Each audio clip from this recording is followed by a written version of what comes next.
Raphaël, nos discussions budgétaires qui reprennent aujourd'hui avec le Parti socialiste, le Parti communiste et les écologistes qui seront reçus. Une discussion hors sol, vous dites ce matin. Oui, alors hors sol, parce que complètement décorrélé de la réalité économique du pays.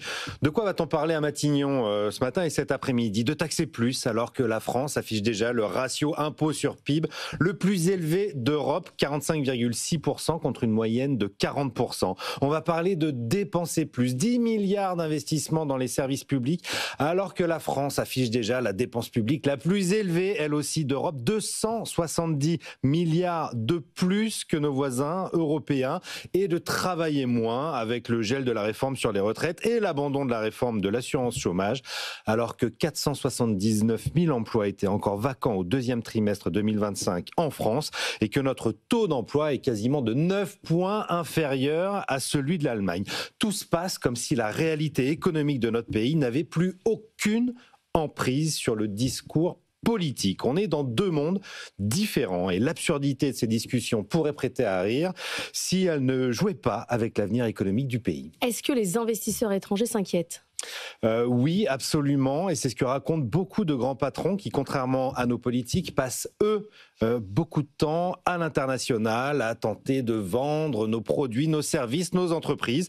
Et tous disent la même chose. Les investisseurs anglo-saxons, notamment, sont très inquiets de deux choses. Alors, pas tant de la fièvre fiscale qui reprend la France de manière très régulière que, l'instabilité politique, 3 gouvernements en 18 mois qui tombent, ils n'ont jamais vu ça et nous non plus d'ailleurs, ça commence à faire beaucoup. Et 2, ils s'inquiètent énormément de la trajectoire de nos finances publiques et il commence même à y avoir de sérieuses tensions sur les questions de financement à court terme. Mais alors le point de rupture, c'est quoi ? L'étincelle qui pourrait faire flamber tout ça, ça serait un retour sur la réforme des retraites. Budgétairement, évidemment, c'est l'éléphant dans la pièce. Et politiquement, les investisseurs anglo-saxons ne comprennent tout simplement pas ce débat hallucinant en France. Fitch n'a pas dit autre chose vendredi dernier. L'agence de notation ne croit pas à un retour de 3% sur le déficit d'ici 2027. 1, parce qu'il n'y aura pas de rigueur avant la présidentielle.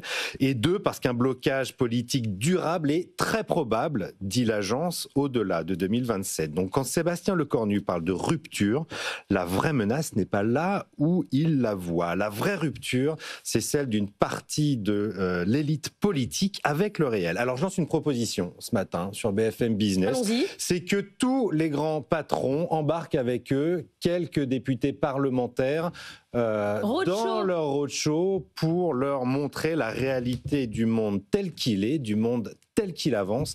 Je suis persuadé que ça risque de leur faire bizarre. Mais c'est une super idée. Roadshow, patron politique. On embarque les stagiaires politiques pour leur montrer la vraie réalité du monde économique tel qu'il est. La France n'est pas une île. Merci Raphaël.